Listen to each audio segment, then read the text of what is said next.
कांग्रेस के हों या अन्य दलों के हों, उन सब ने, जनता ने मेरी जो छवि देखी और मेरे जो दामन में दाग देखे, कभी एक भी दाग अगर चलनी में भी देखा उन्होंने छानकर, तो कहीं दामन में दाग नहीं।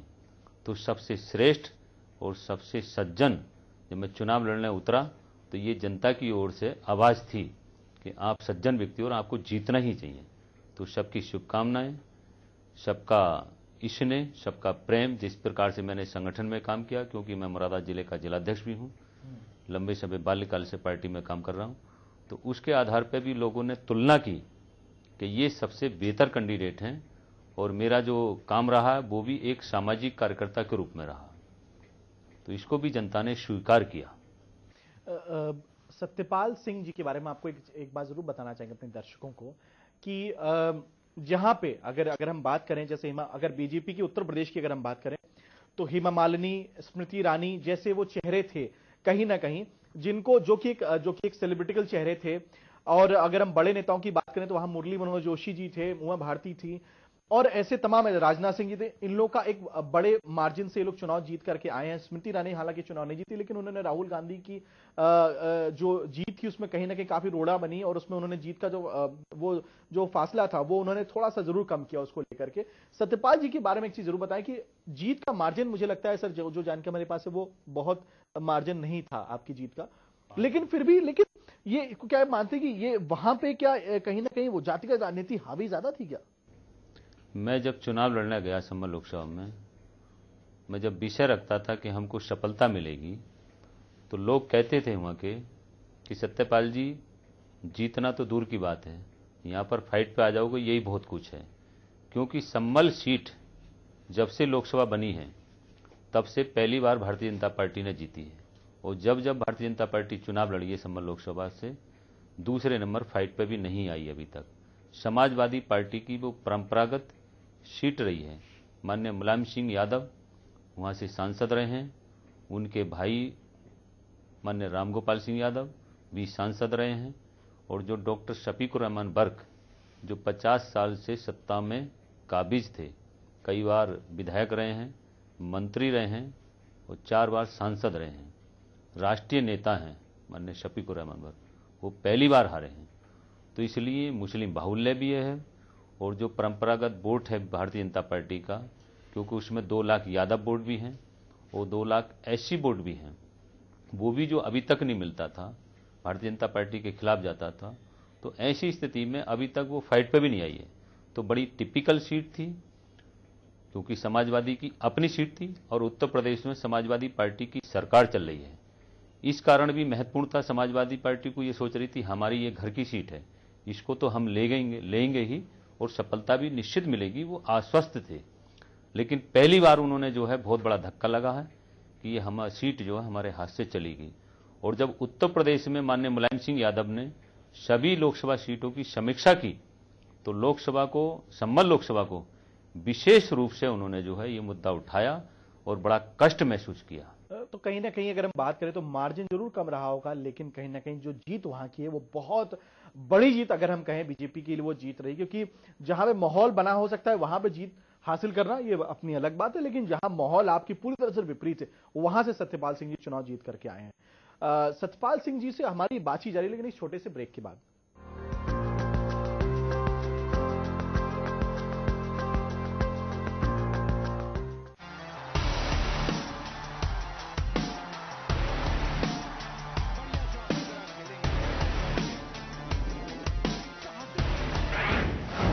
कौन बनेगा चैंपियन? देखिए शाम 7:30 बजे सिर्फ चैनल 1 पर।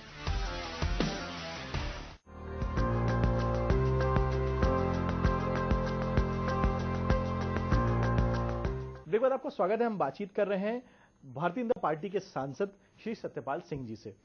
सत्यपाल जी, एक बात खास तौर से ये निकल के आती है कि जब चुनाव का जब समय था और जब आपको टिकट दिया गया, एक बात आमतौर से लोग कहते हैं कि पार्टी ने मुझे टिकट दिया, मुझे बुला के टिकट दिया गया, लेकिन आपके साथ ये बात, जो जानकारी हमें संगठन से लगी और आपकी पार्टी के नेताओं से लगी, आपको सचमुच जो है बुला के टिकट दिया कि आप चुनाव लड़िए जो है।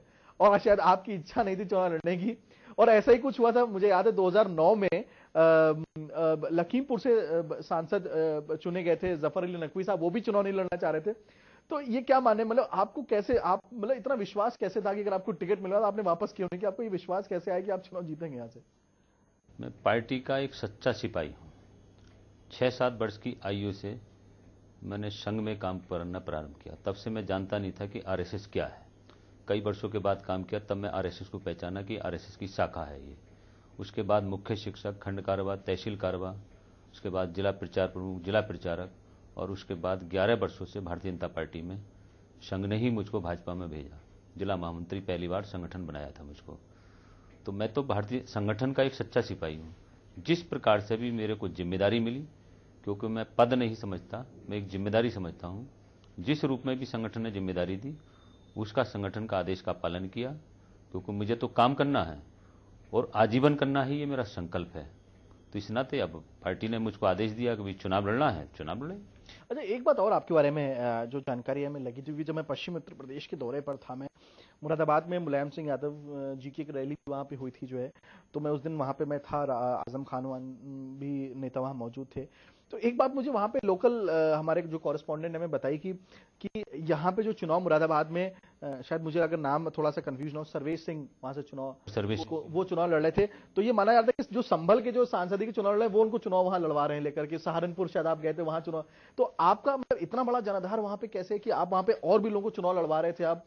तो क्या ये माना जाए कि आपकी पूरे वेस्टर्न बेल्ट में आपकी काफी अच्छी पकड़, जिसके चलते वहां के सारे सांसद जो चुनाव लड़ रहे थे वो आपका सहयोग उसमें ले रहे थे? मेरे चुनाव लड़ने से जितने भी आस पड़ोस के भारतीय जनता पार्टी के प्रत्याशी चुनाव लड़े हैं, सबको लाभ मिला है। ये व्यक्तिगत रूप से उनसे जानकारी कर सकते हैं। कोई क्षेत्र ऐसा नहीं है जहां मेरी अपनी पकड़ नहीं हो। मेरी पहचान जो वो काम के आधार पर है, और ये चैलेंज के साथ देता हूं, मेरी कास्ट के या अन्य कास्ट के भी जिस गांव में भी घटिया से घटिया गांव में, उस गांव का, उस बूथ का अपने आधार पर बिना संसाधनों के भी, चाहे उसमें कोई भी संसाधन हो, अर्थ का हो, किसी भी चीज का हो, बिना संसाधनों के उस बूथ का परसेंटेज बढ़ा सकता हूं। पार्टी कहीं भी उत्तर प्रदेश में कहीं भेज दे, अपनी गुणवत्ता के, अपने काम के आधार पर, अपने विश्वास के आधार पर घटिया से घटिया गांव दे दे। एक बात और खासतौर से सतपाल सिंह जी, क्योंकि ग्रास रूट लीडर्स की अगर हम बात करते हैं तो उसमें कहीं ना कहीं आपकी गिनती है, क्योंकि आप जिस प्रकार से चुनाव जीत करके आए और आपका जिस प्रकार जनाधार भी दूसरे बेल्ट में, संभल में खास तौर से जीत बड़ी मुश्किल थी, क्योंकि जैसे आपने बताया कि बर्क साहब वहां पे चुनाव लड़ रहे थे और वो परंपरागत वो सीट रही है समाजवादी पार्टी की। क्या ये माना जाए कि अगर बर्क साहब जो है, अगर वो मतलब वो दूसरे दल में जाकर के उन्होंने टिकट वहां से उनको चुनाव लड़ा, उन्होंने वहां से जाकर के, अगर कहीं ना कहीं अगर वहां पे ये पॉलिटिकल वो नहीं होता तो कहीं ना कहीं आपके लिए जीत थोड़ी मुश्किल हो जाती? नहीं, ऐसा कुछ नहीं है, क्योंकि मुश्किल तो था ही। ये पार्टी नेतृत्व नहीं माना, और जब मैं जीत कर आया, मैं पार्टी नेतृत्व के लोगों से मिला, सबसे, प्रदेश के पदाधिकारी, केंद्रीय पदाधिकारी, तो भारतीय जनता पार्टी ने अधिक सीटें जीती हैं। इसके कारण उत्साह तो था, मनोबल भी बढ़ा हुआ था, खुशी की लहर भी थी।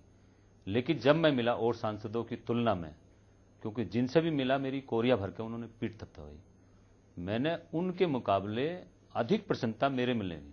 और उन्होंने मुझसे कहा कि सतपाल जी, आपके जीतने से बहुत ज्यादा प्रसन्नता हो रही है। और ये कई हमारे राष्ट्रीय महामंत्री हैं, हमारे माननीय रामलाल जी, उन्होंने स्वयं कहा, बड़ी प्रसन्नता हुई। माननीय नरेंद्र मोदी जी से, प्रधानमंत्री जी से हम मिले, उन्होंने भी हमारी पीठ थपथपाई। हमारे प्रदेश अध्यक्ष हैं, दूर से जब मैं पहली बार मिला जीतने के बाद में बड़ी कोरिया, और वो कहने लगे कि आपको जीतने से बड़ी बहुत प्रसन्नता हो रही है। प्रसन्नता सभी की है, लेकिन आपको जीतने से बहुत ज्यादा खुशी हो रही है। तो जितने भी नेताओं से मैं मिला, अपार। हमारे कृषि मंत्री बने हैं माननीय राधा मोहन जी, उत्तर प्रदेश के, पहले वो सह प्रभारी भी रह चुके हैं, अब वर्तमान में उत्तराखंड के हैं। उनसे मैं मिला तो दूर से और भी सांसद थे, लेकिन मेरी कोरिया भरी है, बराबर में बैठाया कि सतपाल जी, आपके जीतने से मैं बता नहीं सकता कितनी खुशी हो रही है। तो उनको लग रहा था कि ये सीट बहुत मुश्किल है। माननीय कल्याण सिंह जी, जो उत्तर प्रदेश के पूर्व मुख्यमंत्री हैं, उनसे जब मिला तो उन्होंने तो कहा, सतपाल जी, आप संभल जीता के लेकर आए हो, ये छोटी बात नहीं है, बहुत बड़ी बात है। स्वयं उन्होंने अपने मुख से कहा मेरे से ये बात।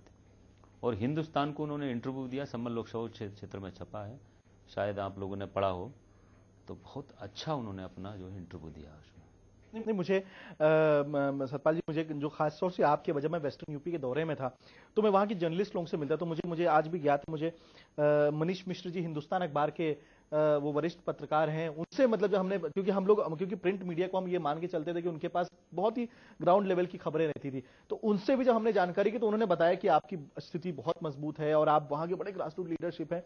अब एक चीज है खास तौर से कि वेस्टर्न यूपी की जब हम बात करते हैं सतपाल जी, तो विकास नहीं हो जाता वहां। ये विकास आपके लिए चैलेंज है और आपके लिए ये कहीं ना कहीं अच्छी बात है कि केंद्र में आपकी सरकार बनी, लेकिन उत्तर प्रदेश में ऐसी सरकार है जो इस समय आपकी सरकार की धुर विरोधी सरकार है, तो विकास कराना कितना आपके लिए, आपको लगता है चैलेंजिंग होगा? आप उसको कैसे करा पाएंगे? नहीं, चैलेंजिंग तो है वास्तव में, क्योंकि उत्तर प्रदेश में समाजवादी पार्टी की सरकार है, लेकिन जिस आशा और विश्वास के साथ जनता ने हमको वोट दिया है और हमारी जो शैली है वो काम करने की है, तो आप जो हमारी संबल लोकसभा है, आप जाके देखेंगे तो आसपास की जितनी भी लोकसभा है सबसे पिछड़ी लोकसभा है, चाहे वो रोडों का मामला हो, चाहे जनता की जन सुविधाओं से जुड़ी मामला हो, और जहाँ क्राइम के मामले में क्राइम भी वहाँ अत्यधिक होता है। दूसरी चीज़ है, वहाँ समस्या सबसे ज़्यादा विकट है, पशु चोरी की है, ये बहुत होती है। ओवर ब्रिज, कई जगह रेलवे लाइन है जहाँ बहुत आवश्यक है, पहले से मांग भी चली आ रही है, कहीं भी संबल लोकसभा के अंदर ओवर ब्रिज नहीं है, यातायात की बहुत सुविधाएं नहीं है वहाँ। तो हर प्रकार से जिस क्षेत्र भी देखेंगे, शिक्षा के क्षेत्र में देखेंगे बहुत पिछड़ा हुआ है वो, तो पिछड़ा हुआ बहुत है। लेकिन मैं आपको विश्वास दिलाता हूँ कि आप आज की तारीख में संबल लोकसभा देख लें और आप जब 4 वर्ष पूर्ण हो जाएंगे तब उस लोकसभा को देखेंगे तो आपको बहुत परिवर्तन दिखाई देगा। हमें इतना विकास करना है, मेरी संगठन के कार्यकर्ता के रूप में पहचान है, मुझे विश्वास भी है कि केंद्र से उस लोकसभा के लिए मैं जो करना चाहूँगा, मेरी जो तमन्ना है, जिद है, मुझे लगता है कि केंद्र से भरपूर मुझको सहयोग मिलेगा, भरपूर मेरे पार्टी के नेताओं का सहयोग मिलेगा और उस लोकसभा को मेरी इच्छा है कि आदर्श लोकसभा बनाऊंगा। सतपाल जी, आप पहली बार चुनाव जीत के आए हैं, लेकिन आपकी जो पकड़ है और आप जो वहां जिस प्रकार से कार्यकर्ता की तरह वहां काम करते रहे अपने क्षेत्र में, और उस तरह से अगर हम बात करें तो वेस्टर्न बेल्ट में भी आपने काफी काम किया है, तो क्या प्राथमिकताएं रहेंगी आपके लिए? जो जैसे आपने पशु चोरी की बात बताई, आपने बताया वहां विकास नहीं हुआ, तो आपके अनुसार वहां पे सबसे पहले आप क्या काम करना चाहेंगे जिससे वहां की जो लोगों को आप उनको कहीं ना कहीं कोई रिलीफ आप देंगे? जो है मेरी प्राथमिकता तो सबसे पहले विकास की है, क्योंकि पिछड़ा हुआ बहुत है।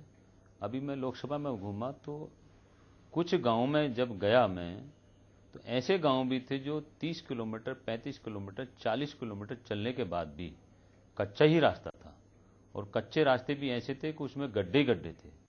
अगर कोई बीमार पड़ जाए, उसको अस्पताल लाया जाए, तो पता नहीं इतने अस्पताल लाए भगवान, अगर उनकी रक्षा न करें तो क्या कुछ हो सकता है।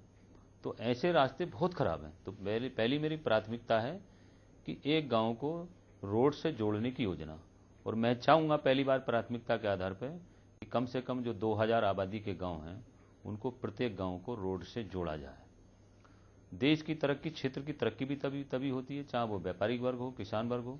अगर किसान खेती करता है, खेत में उसकी फसल है, उसको मंडी में लाने की आवश्यकता है या कहीं दूर ले जाने की आवश्यकता है उसको, तो रास्ता ही नहीं होगा, कैसे लेकर जाएगा।